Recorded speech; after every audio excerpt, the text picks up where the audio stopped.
Você está no Pode Ler e Escrever, o podcast literário. Por aqui, conversamos com escritores, profissionais do livro, produtores de conteúdo e amantes da literatura. Chega mais e aprenda com a gente. Olá, pessoas! Está começando mais um episódio aqui do Pode Ler e Escrever. E o nosso convidado, ele é aposentado, resolveu, depois dos seus 71 anos, lançar o seu primeiro livro, chama O Repórter, que narra os passos de um jornalista investigativo atrás de respostas para uma possível lavagem de dinheiro. Bom, Marco Cotrim, tudo bem com você? Seja bem-vindo ao podcast. Muito obrigado, Juliano. Boa tarde, tudo bem? Estou muito contente aqui de poder falar sobre o livro e sobre literatura. Eu que agradeço você estar aqui. E, Marco, eu não falo que é uma... Para a gente começar, eu sempre gosto de abordar assim qual que é a origem, como que as pessoas chegaram à literatura, o que fez despertar o interesse pelos livros. Não só você ou eu que somos escritores, mas a gente sabe que antes de pensar em escrever, a gente gosta de ler, né? A gente tem um apreço pela literatura. Como foi para você assim, um contato? A gente sabe que nas escolas, ou então um incentivo de um parente, pai, mãe, como que foi sua relação com os livros, assim, ao longo da sua vida? Juliano, o primeiro passo, eu sou, embora já com a cabeça branca, tal, alguns irmãos já morreram, tal, mas eu sou o último de uma grande família do interior do Nordeste. Sim. E eu tive 3 irmãs professoras. Então, assim, a curiosidade, né, com as histórias e tal, e eu ganhava livros para criança de presente, ganhava aquelas folhinhas internas do jornal para manusear e tal. Então, era muito natural dentro de casa, né? Tudo isso, né? Era natural, porque elas me colocavam assim na... Eu vou te contar um segredo aqui. Eu não fiz primário. Naquele meu tempo, a gente fazia admissão para o ginásio. E o meu primário foi assim, ao resto do chão, aprendendo com as minhas irmãs professoras, tal. De repente, eu me vi já assim com conhecimento adequado para não precisar fazer mais o primário e ir para a admissão ao ginasial. Interessante. Uns 10 anos de idade, mais ou menos. Então, teve essa peculiaridade aí que eu acho que vale a pena mencionar. Sim. Hoje eu não conseguiria, porque eu não teria diploma de primário, não podia entrar na faculdade. Mas foi assim. Então, a familiaridade com as letras, os primeiros contatos vieram daí, né? E depois, assim, a própria curiosidade infantil. Outro dia eu estava pensando sobre a literatura e sobre o meu início em escrever coisas, né? Eu, na verdade, escrevo já há bastante tempo. Agora, o tempo para editar, publicar, tentar divulgar e tal, eu só consegui depois de aposentado, e eu espero agora começar a publicar, ficar conhecido. Se gostarem, eu vou continuar publicando. Legal. Então, assim, o primeiro contato para mim foi muito natural, foi com as minhas irmãs professoras, e essa curiosidade infantil pelo fantástico, pela mágica da literatura e pelas histórias continuou. Que legal. Então, começou de uma relação natural e, obviamente, isso acompanhou você ao longo da sua vida, né? E você falou que só agora, né, nessa fase sua atual da vida, que você conseguiu dedicar ao ponto de publicar o livro, vamos colocar assim, profissionalmente. Mas e antes disso, né? Você já escrevia, já rascunhava? Como que era, assim, as primeiras escritas? Antes, eu escrevia bastante. Só que o jovem tem muita vergonha dos seus escritos, né? O jovem esconde as coisas, então eu rasgava coisas, jogava fora, guardava alguns. Eu tenho ainda alguns, olhando para um deles aqui, alguns cadernos, né, de escritas antigas e tal, mas o jovem não tem, falta maturidade, a Medo própria de ser vaidade da julgado, né? juventude. Isso, a vaidade da juventude não deixa a gente mostrar, né? Fala, não, vão falar mal do meu livro, da minha história e tal, então fica... assim, depois, na vida profissional, das profissões que eu exerci, a própria falta de tempo. Aí o tempo para escrever e para pensar a literatura é muito curto. Então, só por isso é que, depois de aposentado, eu comecei a organizar Aí saiu a primeira história, o primeiro livro, e, se Deus quiser, sairão outros. Sim. Então, não sei se com você foi assim, mas em algum momento foi angustiante, assim, de você querer, né, avançar na literatura e não poder, por questões profissionais, assim, que, enfim, dependente da carreira que a pessoa segue, é puxado, né? Eu converso, assim, com vários autores que têm uma carreira formal ou trabalham com algo completamente diferente da literatura e, às vezes, à noite, em horários alternativos, fim de semana, aí que vai conseguir escrever um pouquinho, dedicar com o livro, e aí é uma rotina maçante, né? Ficava esse gostinho, assim, de eu quero fazer, mas não posso ainda. Ficou. Inclusive, eu tive uma experiência muito frustrante, porque eu coloquei uns textos na mão de um editor do interior aqui há muito tempo atrás, e foi um fiasco, porque não houve revisão, não houve edição, não houve diagramação, a parte editorial um lixo e tal. Aí, no fim, é o seguinte, eu peguei o livro, dei alguns exemplares para alguns amigos meus, pedindo perdão pelas bobagens que estavam, misturaram um texto, foi um negócio terrível, né? Então, foi uma experiência muito frustrante. Aí eu me recolhi. Então, nesse momento, foi angustiante. Eu me recolhi e apenas ficava escrevendo de vez em quando tinha tempo. Né? Na verdade, na minha primeira profissão, que foi a medicina, eu não tinha tempo nem nas noites. Né? Depois, eu mudei de profissão, depois de algum tempo, e aí eu tinha algumas noites para escrever, para ler e tal, embora não tenha conseguido ler todos os clássicos, óbvio, né? Isso é muito difícil, mas eu leio alguns literatura brasileira e alguns clássicos, inclusive. Então, foi essa angústia, em algum momento, teve assim, muito presente na minha digamos... E você falou um ponto legal, assim, que... bom, eu estou imaginando aqui, pelo que você falou, o processo do seu livro, a gente vai falar um pouco mais da trama, da narrativa do repórter, mas você falou de revisão, diagramação, todo o processo editorial, que ele é muito importante, além do livro, né, da escrita em si.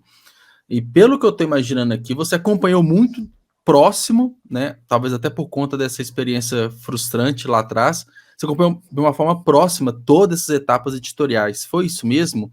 E agora, com o tempo um pouco mais livre, assim, você pode dedicar para o livro sair perfeito, assim? Você gosta, assim, você gostou também de estar próximo de revisores, de capistas? Como que foi esse processo com a editora? Foi íntimo, né? Eu comecei o trabalho, eu escrevi. A minha primeira revisora é a minha esposa, né? Uma santa, que aguenta o texto bruto, desconexo ainda, mastigado. E que dá aquele feedback sincero também, né? Dá aquele se tá bom, se não tá. Sincero, porque não vai faltar sinceridade com a convivência próxima, né? Então, é assim, digamos, a mais sacrificada. E eu tive a sorte de conhecer uma moça que hoje ela é ghostwriter, ela é revisora de textos, faz edição, uma jornalista, para fazer a leitura crítica, né? E me sugerir coisas que eu acatei imediatamente, então vim cortando coisas no livro, coisas que ferem a verossimilhança da história, que ferem, né, até coisas bobas, como, por exemplo, o protagonista da minha história foi para a Europa, eu confundi o fuso e coloquei o fuso horário lá mais cedo que aqui, atrapalhado e tal, quando eu queria, na verdade, ela me alertou sobre isso, sobre texto, algum pedacinho de texto que não tinha a ver, isso ajudou muito. Essa moça, ela hoje é freelancer, trabalhou em grandes jornais e tal, mas é freelancer hoje, ela trabalha com isso, né? Ela trabalha com a leitura crítica, com a edição, e a gente se reuniu, digamos, semanalmente, né, antes de enviar o livro para a editora. De modo que o trabalho do editor na editora já foi bastante simplificado. Ah, tá. O livro chegou praticamente pronto, a parte textual, o miolo chegou bem redondinho, assim, para eles já, né? Chegou porque essa moça jornalista, Renata, a quem eu faço um agradecimento e uma homenagem na página 7 do meu livro, logo após o agradecimento à minha esposa, eu faço agradecimento à Renata, porque ela, assim, ajudou o livro a sair do projeto, ajudou a materializar o livro. Tá? Então, outro processo que a gente acompanhou foi a capa, porque a capa original era uma fotografia minha, que eu coloquei o texto bruto ainda na internet, no Kindle, né? Sim. e tal, para os meus amigos lerem, darem opinião, tal, alguns deram, outros não. E aí eu tirei uma foto para colocar a capa digital no Kindle. Eu já retirei de lá, óbvio, não tem mais cabimento. Mas assim, a base foi essa foto. E aí o capista, em contato com a Renata, olha, afasta essa imagem, muda aqui está embolado, o traço não encontrou o outro. E aí foi bastante interessante esse processo, porque me ensinou muito, não sabia nada disso, me ensinou bastante. E melhorou o livro para a edição do livro. Sim. Melhorou para a edição. Está gostando desse episódio? Já vamos voltar, mas eu quero só dar uma dica super importante para você que é autor independente. Conheça o Clube de Autores, que é a maior plataforma de autopublicação de falantes da língua portuguesa do mundo. Já são mais de 60 mil autores que fazem parte do Clube de Autores e eles já publicaram mais de 90 mil livros. É isso mesmo, é um número impressionante. Somente em 2022, todos os livros publicados no Clube de Autores representaram mais de 20% dos livros de língua portuguesa do mundo. É um número incrível. E esse número só é possível graças à tecnologia empregada que você pode, em poucos minutos, publicar o seu livro de forma gratuita. E eu sou prova disso. O meu livro, Frases Minhas sobre um Coração em Festa, foi publicado no Clube de Autores em 2022 e o processo é super simples. Basta fazer o cadastro na plataforma, seguir o passo a passo de publicação e logo o seu livro está publicado na plataforma, tanto no formato impresso quanto no formato digital. Você que é autor independente, não perca mais tempo. Acesse www.clubedeautores.com.br. Então, vamos voltar para o episódio? Particularmente, eu gosto muito desses processos editoriais, assim, apesar que eles podem ser um pouco chatos, burocráticos, ainda mais a revisão textual, a gente tem que ficar relendo o próprio livro algumas vezes, né? Mas eu gosto muito porque quando sai o resultado, a gente vê o quanto que valeu a pena, né? Acho que, primeiro, você falou no começo da conversa do feedback dos leitores e tudo mais, mas primeiro a gente tem que gostar do livro, né? Então, a gente gostando, fala assim, agora eu posso colocar para o mercado para ver o que as pessoas vão achar, né? Você também teve sentimento, depois que você terminou assim, de satisfação, de orgulho, talvez, próprio? Realmente é muito gratificante todo o processo, embora você tenha falado que é maçante, realmente é muito maçante. E depois de aposentado, eu comecei a fazer alguns cursos de literatura, escrita criativa e coisas, né, parecidas. Então, continuo estudando com maior profundidade agora, né? Mas, assim, fiz um curso maravilhoso com o professor Assis Brasil, você deve conhecê-lo, né? Sim. Assim, uma fera na escrita criativa, realmente é brilhante, é uma coisa fantástica ouvi-lo. E uma coisa que ele falou é o seguinte: você cuide muito bem do seu primeiro livro, que você vai publicar, goste do seu texto, leia alto, releia, veja o som, veja a imagem, veja a sensação que o seu texto transmite, se não falta nada. Agora, lembre-se o seguinte: você pode fazer um segundo livro melhor que o primeiro e um terceiro melhor que o segundo. Então, não se apaixone pelo primeiro livro. Goste dele sem paixão. Né? Então, realmente, assim, legal. Eu fiz isso várias vezes, né? De ler e reescrever algum texto. Isso depois da minha mulher já ter feito a crítica bem pura, né? Bem sincera. E falar, olha, isso aqui está mastigado, não gostei. Aquilo ali está repetitivo, não gostei. Melhora essa ideia. Aqui você passou a sensação pela metade. Ali você passou a sensação exagerada. Aqui você deu muita velocidade ao texto, aqui você deu pouca velocidade. Essas coisas importantes que o leitor não percebe, mas que fazem a trama do livro fluir, né?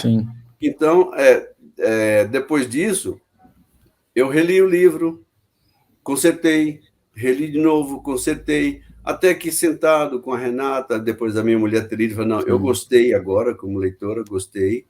E sentado com a Renata, ela falou, não, Marco, aí eu perguntava assim para ela, Renata, esse texto é lível? Ela falava, está lível, todo mundo pode lê-lo. Então, foi um processo muito interessante. E isso toma tempo, você sabe disso, você escreve, Sim, você sim. sabe disso. Isso toma muito tempo, toma semanas, meses, né? E, obviamente, quem está no mercado, em outra profissão, não consegue tempo. E agora eu estou, assim, parecendo criança, né? Sim, com brinquedo novo, né? Exatamente. Que legal. É bom escutar isso, porque eu entendo muito bem, porque se eu pudesse hoje, assim, parar tudo que eu estou fazendo só para escrever e ficar acompanhando esses processos, eu faria. É o desejo de muitas pessoas, né? Hoje é algo que você conseguiu. E a questão do tempo que você falou é interessante, porque eu estou num projeto de lançar um conto a cada 3 meses.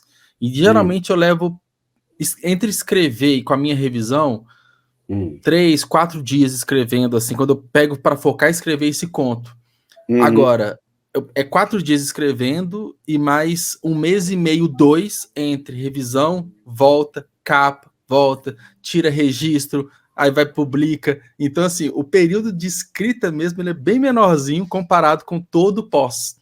E ainda tem que pensar na divulgação, rede social, várias outras, relacionamento com alguns pessoas que têm Instagram para divulgar e tudo mais. Então, é um trabalho longo, assim, mas é aquela coisa, é o nosso filho digital ali, né? Que a gente coloca ali no mercado. Muito interessante o processo. Todo esse processo E de você primeiro, se familiarizar com o mercado editorial, né? isso, Você conhecer, né? ouvir Entender pela onde você primeira está, vez né? assim. Hã? Entender onde Desculpa. você está, né? Tipo assim, se Exatamente, situar, né? né? Você ouvir pela primeira vez do editor assim, olha, aqui ficou bom, ficou ruim. Aí a Renata falava para o editor, mas a mancha gráfica está ruim, porque você tem que melhorar a diagramação, tal. Tudo isso é muito novo, é muito interessante. E você vê que tem aspectos da literatura que fogem à parte criativa. Aliás, até mais importantes do que a parte criativa. Porque, por exemplo, se as pessoas não me leem, eu não sei se eu escrevo razoável, né? Se o meu texto é lível, como eu dizia para a Renata, né? Então, assim, é tão importante quanto... Porque entre milhões de livros, você se sobressair não é brincadeira, né? Você ter alguns leitores, 100, 200, 300, que seja, não é brincadeira, você sabe disso, né? É muito difícil, divulgar é muito complicado, tal. E isso é tão importante, ou até mais do que a parte criativa, porque essa é como se fosse uma diversão. Essa é inata, essa, né? Você aprende o olhar de perto, o olhar de longe, você aprende a transmitir sensação àquela frase e aumentar ou diminuir a velocidade com muita tranquilidade, se você gosta de escrever. Mas o mercado editorial é a parte difícil, realmente difícil. Sim, e requer muito novos aprendizados, né? Então, quando você entra no mercado, você tem que descobrir sobre as editoras, sobre formatos de publicação, como que vende, onde que vende, quem compra, quem lê. É um processo de descoberta, e fora que é algo constante, né? Porque escrever o livro, você escreveu uma vez só, né? Publicar uma vez só que a venda é constante, né? A venda, a divulgação, ela é recorrente, ela é constante. Então, exatamente. ainda tem esse ponto. Para você ter ideia da dificuldade, assim, então, eu fiz uma viagem para o Nordeste agora, eu fui visitar lá, eu sou nordestino, né? Sim. Eu, desde criança, estou em São Paulo, estudei, trabalhei na capital muito tempo, tal. Depois saí, hoje eu moro no interior, mas eu nasci no Nordeste e a minha infância foi lá. Eu fui revisitar, tenho família lá e tal, fui revisitar locais e mitos, né? Não foi bem com a intenção de me ajudar na literatura, mas quanto mais coisas o escritor vê e quanto mais coisas ele se admira, ele se espanta, melhor para a escrita. Um dia isso vai surgir, isso vai ser devolvido, não vou dizer regurgitado, que é uma palavra feia demais para usar, mas vai ser devolvido sob forma de criatividade. Então, eu fiz uma viagem muito longa de carro, né? Uma viagem que a minha mulher não podia me acompanhar, porque por questões pessoais aí, saúde da mãe e tal, não podia. Eu andei nas margens do Rio São Francisco, 7.000, a viagem toda foram 7.500 quilômetros de carro. Incrível. Né? Saindo do interior até o destino Nordeste. Eu aproveitei, levei, como o editor, eu comprei 300 livros.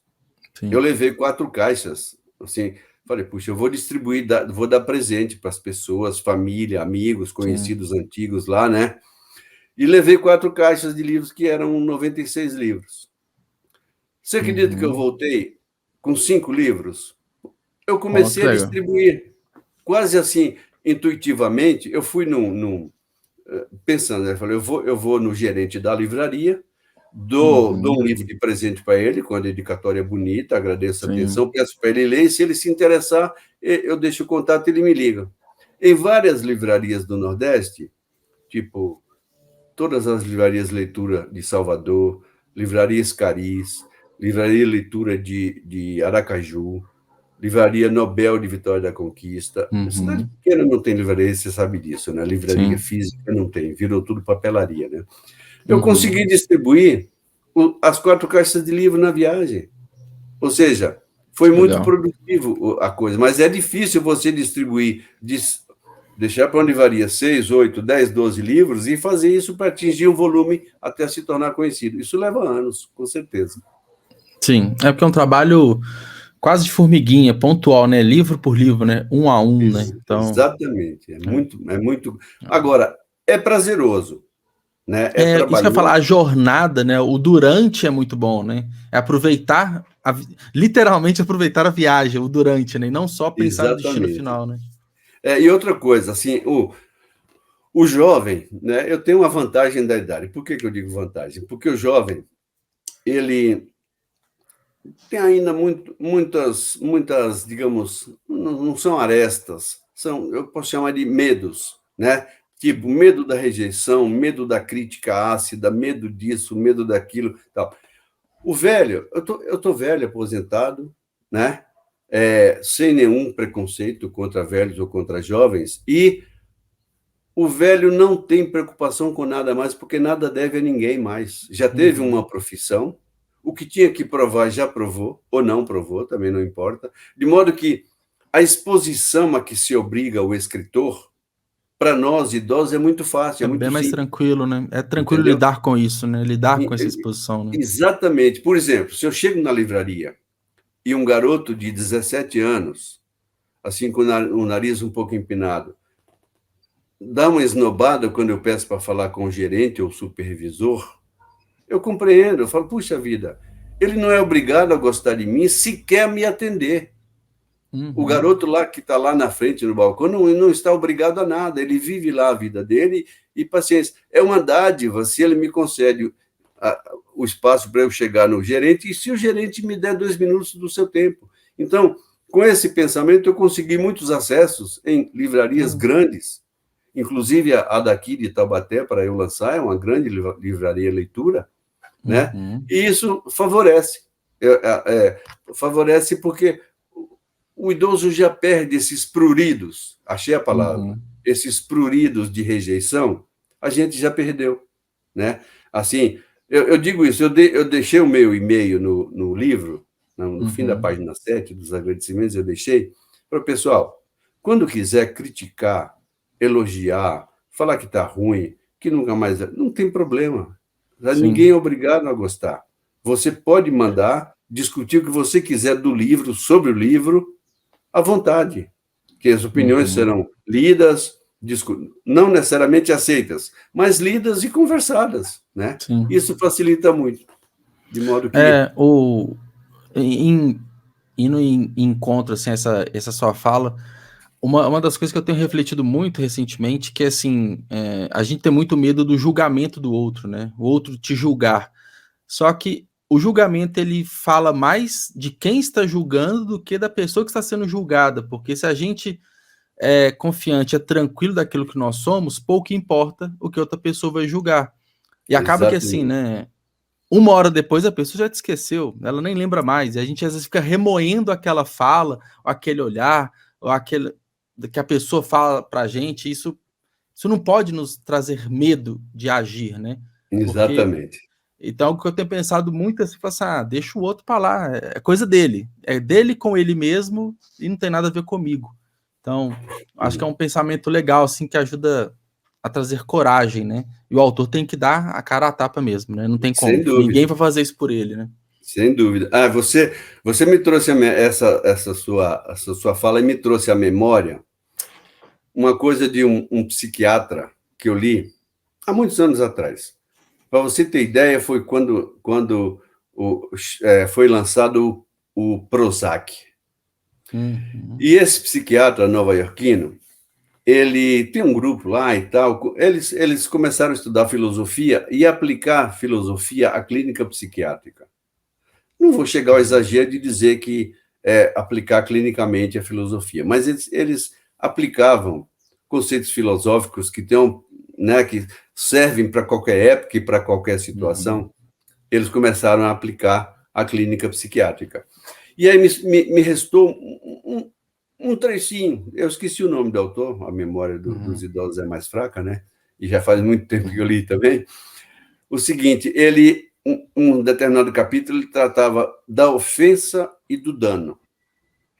E concluía da seguinte maneira, explicava com conceitos filosóficos por que ele concluiria daquele jeito, né? Claro. Aí ele conclui da seguinte maneira, a ofensa não é minha. A ofensa é de quem me ofende. O que sobra para mim, se sobrar, é se ele me causar algum dano. Se foi só ofensa, é do ofensor, não é do que seria ofendido. É o que você acabou de falar em outras palavras, né? Que a ofensa é de quem ofende. E necessariamente não precisa necessariamente atingir a pessoa que o ofensor pretendia ofender, né? É mais ou menos isso que você acabou de falar. Sim, se você legal. tem, né, gosta do que está fazendo e tem consciência que está tentando fazer bem, porque ninguém é obrigado a fazer tudo bem, né? Você fica tranquilo com relação à rejeição, ao julgamento e a esse tipo de coisa que pode surgir em qualquer momento quando você conversa com grupos de pessoas.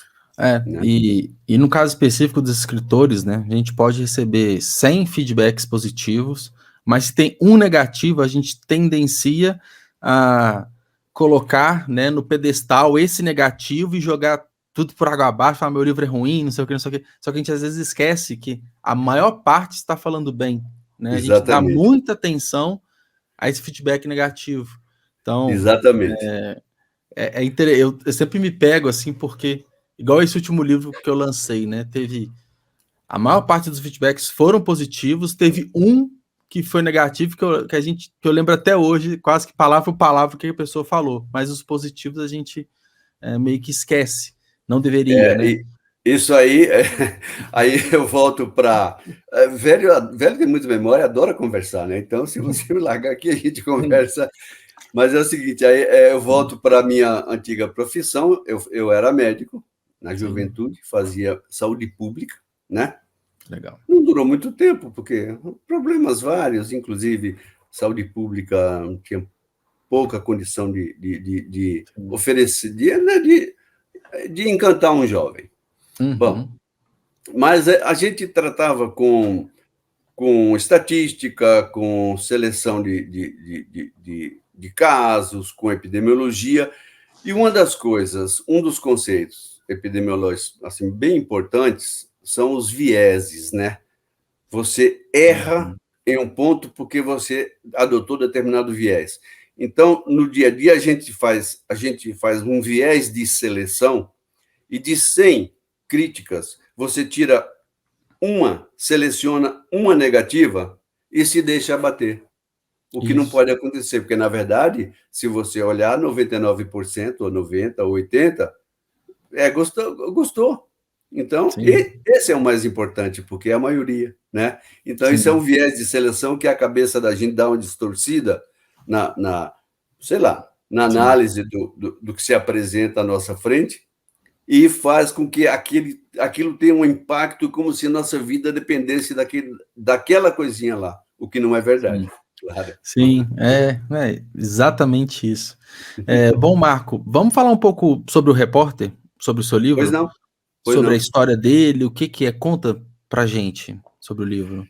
Eu não vou, obviamente, eu não vou dar spoiler para o pessoal Sim. ler, né? Comprar e ler, Claro. para eu ficar conhecido e saber se as pessoas gostam do meu livro ou não. Mas a história é de um repórter investigativo, né? O protagonista, ele é um sujeito que passa pelas desventuras e aventuras que a maioria de nós passa, né? Sim. Depressão. Ele aprofunda um pouco mais porque ele chega muito perto do alcoolismo, é uma situação de conflitos pessoais, tal. E passa por depressão e tal, e dificuldades em abordar mulheres, e né, passa um tempo solitário e tal, mas ele começa a se recuperar e é um sujeito metódico, um sujeito com a mente investigativa, né? Uhum. Ele tem isso está na contracapa do livro, então não vai constituir nenhum spoiler. Começa a história um investimento de grandes milionários no Mato Grosso do Sul, em uma espécie de cidade-laboratório, um condomínio industrial de serviços e de energia e de cultura tal. E esses investimentos são realizados lá por um grupo de 18 multimilionários, e ele teoriza lá o porquê desses capitais estarem indo para o Mato Grosso do Sul, o que é bastante curioso, né? No interior do Mato Grosso do Sul surge essa cidade laboratório, na verdade um condomínio, não é uma cidade politicamente constituída, mas é um condomínio de pessoas do tamanho de uma cidade média. E aí ele liga o senso investigativo e adquire uma curiosidade sobre as origens desses capitais. E aí isso aprofunda, vai para a Itália, lá tem um amigo dele, jornalista, vai para a Operação Mãos Limpas, que você ainda é garoto, criança, desculpa, né? Chamá-la assim, mas em relação ao que eu estou falando, você não tinha nascido, né? Sim. A Operação Mãos Limpas, que mobilizou a sociedade e a política italiana por questão da máfia e tal. E aí ele se aprofunda nisso. Então a história se volta um pouco para a Itália.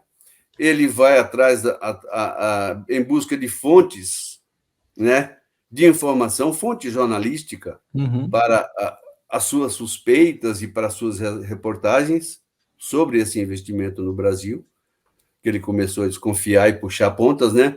E aí ele vai até, depois arruma um contato lá, o amigo dele, que era um jornalista premiado, tem um outro amigo jornalista, também premiado, e aí, nessa história de máfia e do jornalista inglês, se misturam um pouco com fatos reais, notícia de jornal e tal, que, obviamente, eu transformo isso em literatura, para não confundir, não maltratar quem quer que seja, mudar nomes e tal, né?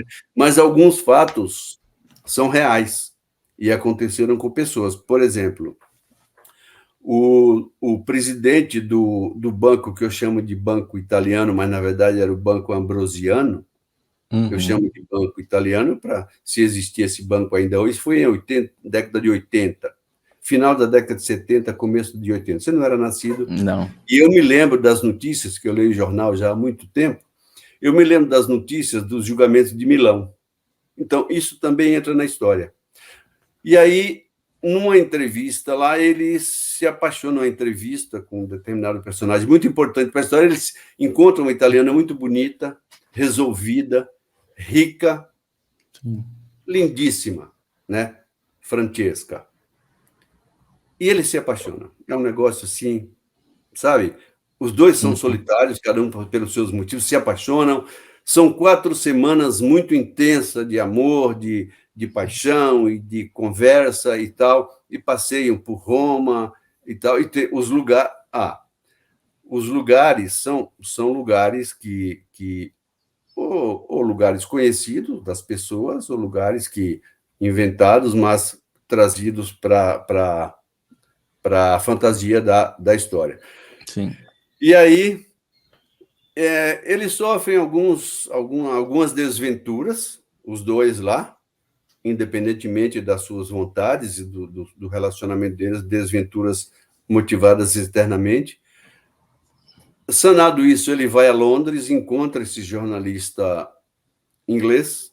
Obviamente, o nome não é esse e nem a situação é aquela. Mas eu cito um prêmio lá que esse jornalista ficcional ganhou, que, na verdade, um jornalista real ganhou em Londres. Né?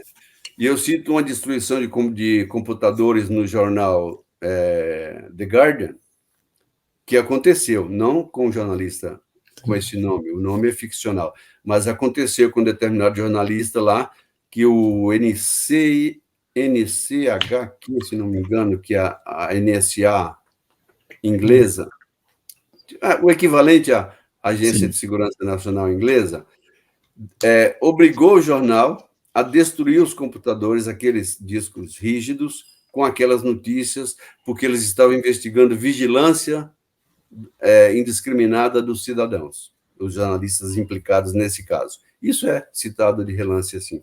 Aí ele conclui o trabalho, sofre mais uns reveses e finaliza o livro adotando determinada opção, né?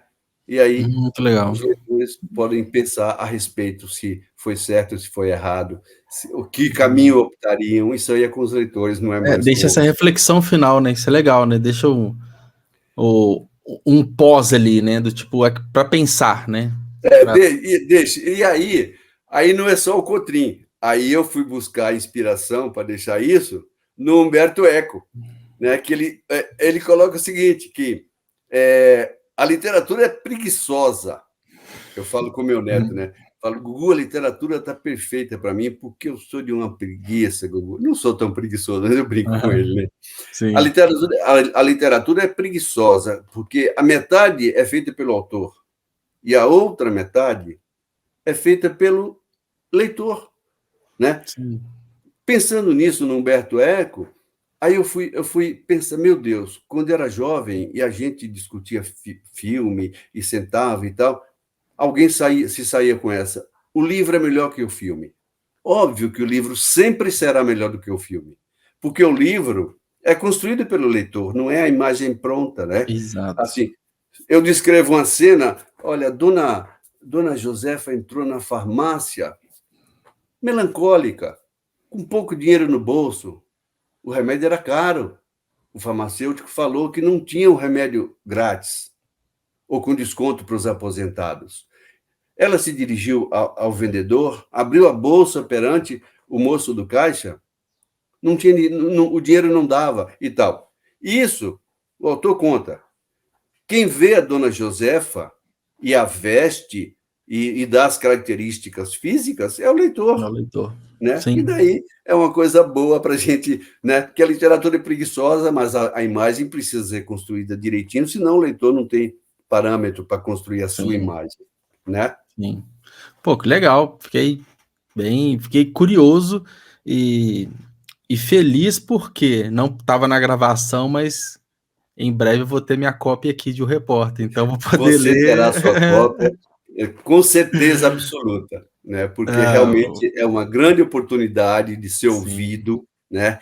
E das pessoas saberem que existe esse livro, O Repórter, e que a história pode ser interessante, não sei, porque depois que ela sai da cabeça do autor, ela toma sua vida lá na cabeça dos leitores, e a gente não tem mais nada a ver com isso. Se gostarem, ótimo. Se não gostarem, eu espero que me deem um feedback para eu consertar nas próximas. E não só uma questão de gostar, igual você falou, né? A imagem, né, é muito na cabeça do leitor. Inclusive, além da questão imagética, assim, que um filme já entrega tudo pronto, né? Mas no livro também, a gente às vezes coloca uma interpretação de alguma cena, interpretação própria. Eu já escutei algumas vezes do tipo, aquele personagem, ou aquela fala, aquele momento, ele quis seguir por tal caminho e quis fazer tal coisa. Eu falei assim, eu não tinha pensado nisso não, mas pode ser. Então, o livro ainda permite, né, que o leitor ele imagine muito além do que está nas palavras. Então, exatamente. Também é um ponto legal, assim, né?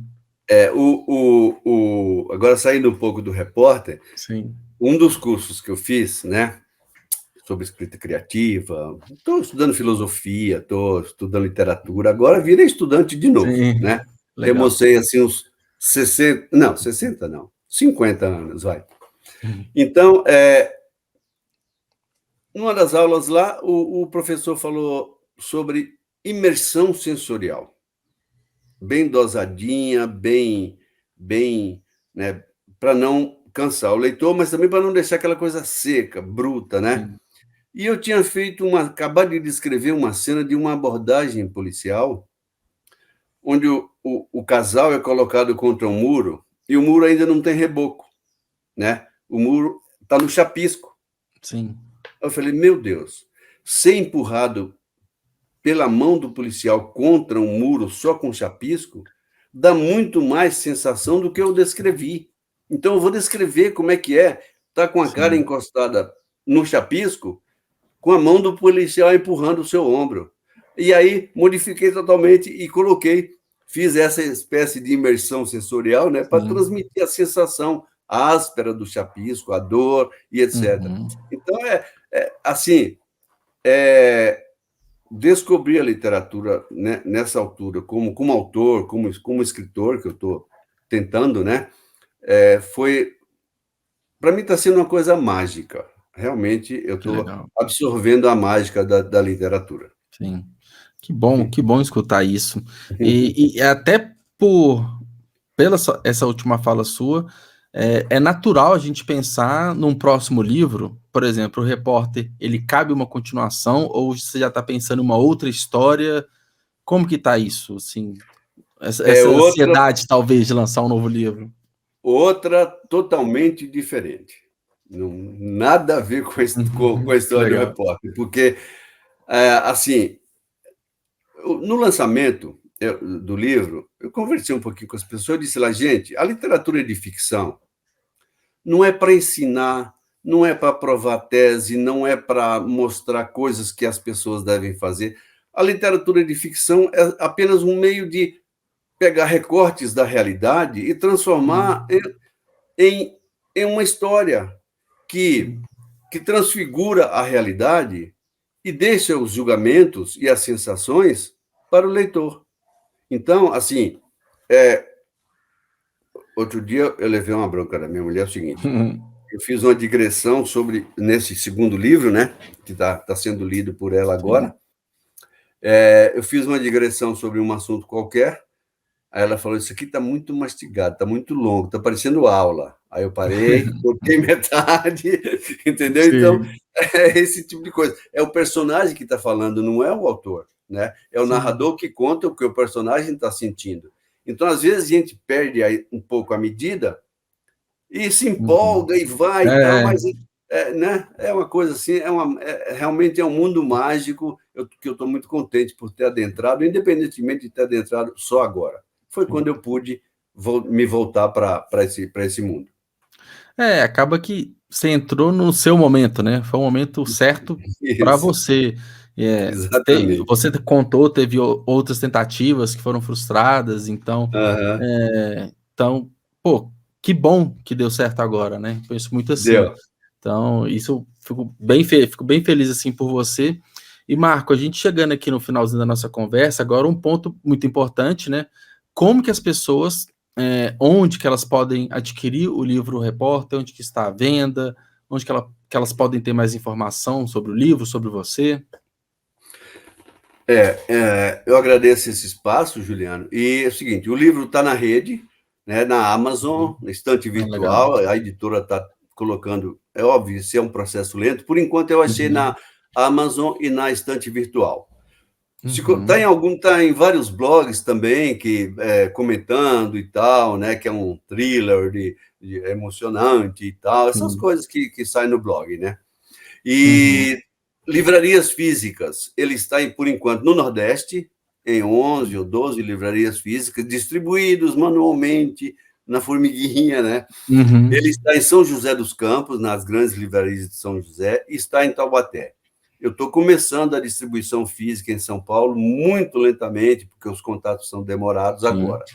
Então, por enquanto, é onde vai achar, A própria editora, é a editora Telha, do Rio de Janeiro. Tem no site da própria Telha? Tem o site da própria Telha também. Sim. E, assim, ele está cavando um espaço lá na Flip para ver se leva alguns autores e tal. Se tiver um espaço, a gente, obviamente, que não vai perder essa oportunidade, né, de conversar, com leitores, com escritores, de estar perto dos livros, né? Mas, assim, eu acredito que com esse trabalho, porque a editora é do Rio de Janeiro, eles não vêm para São Paulo, não adianta que eu não pedir para eles, olha, distribui em São Paulo, não vem. Em São Paulo, eu vou ter que fazer o trabalho de formiguinha, já comecei, né?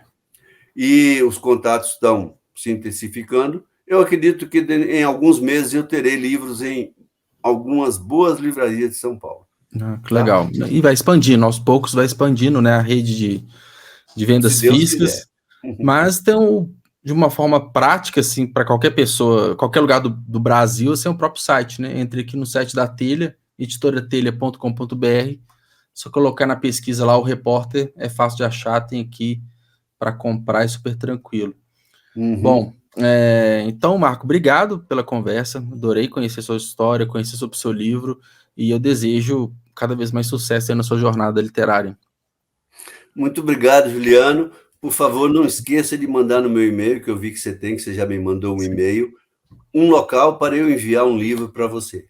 Farei agora, não vou perder essa oportunidade. Acabando aqui, já vou direto para o e-mail. Espero que você goste, assim, como disse a Renata, o livro é lível, não é um livro descartável. Vou guardar essa palavra, gostei. É um neologismo que a gente inventou para tratar dos textos. Eu agradeço muito a sua atenção, o seu interesse pelo livro. Para mim, assim, foi um grande avanço, porque alguém vai ouvir isso, os seus ouvintes vão escutar isso aí, os seus... não sei se você coloca também a imagem, mas quem vai olhar... Pro YouTube, vai todas as redes. Então, beleza. Eu agradeço imensamente esse espaço, né? E espero que, com a divulgação, o livro seja lido e que as pessoas gostem, que a gente volte a conversar dentro de algum tempo. Muito obrigado, Juliana. Obrigado. Fique bem. Até mais. Tchau, tchau. Até. Tchau.